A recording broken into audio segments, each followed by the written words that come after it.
అందరికీ నమస్కారం, అందరికీ సలాములు. ఈరోజు జగనన్న ప్రభుత్వం మైనారిటీలకు ఎన్నో పథకాలని తీసుకొని రావడం జరిగింది.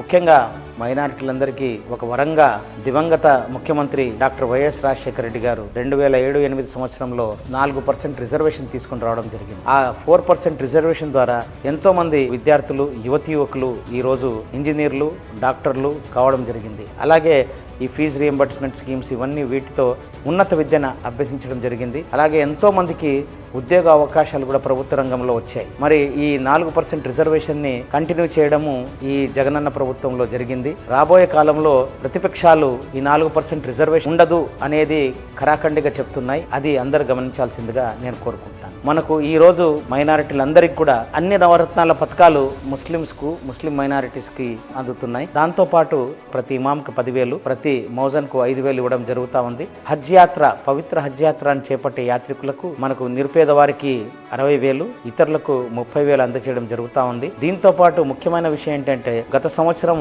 హజ్ యాత్రికులకు మొట్టమొదటిసారిగా విజయవాడ నుంచి మనకు ఫ్లైట్ ఎక్కడానికి విజయవాడని ఒక ఎంబార్కేషన్ పాయింట్గా కేంద్ర ప్రభుత్వం గుర్తించడం జరిగింది.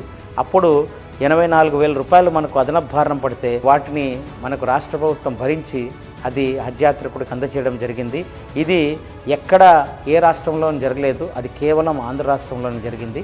ఇది మైనారిటీలందరూ గుర్తించాల్సిందిగా నేను కోరుకుంటున్నాను. అలాగే ఎన్నో మైనారిటీల కోసం వక్ఫ్ బోర్డుని పటిష్టం చేయడము, వక్ఫ్ ప్రాపర్టీస్ని మనం పరిరక్షించడానికి ఒక state level committee, district level కమిటీని ఏర్పాటు చేయడం జరిగింది. దాంతోపాటు వక్ఫ్ ట్రిబ్యునల్ని కూడా మన కర్నూలులో ఏర్పాటు చేయడం జరిగింది. ఇలాగే ఎన్నో ఇంకా పథకాలని ముందుకు తీసుకురావడానికి, మీ మైనారిటీల సమస్యలను తీర్చడానికి జగనన్న ప్రభుత్వము రానున్న రోజుల్లో మరిన్ని మనకు పథకాలని, ప్రణాళికలను చేపట్టనుంది. Thank you. సలాం. ఫ్యాన్ గుర్తుకు ఓటేద్దాం, మన ఇంతియాజ్ గారిని గెలిపించుకుందాం.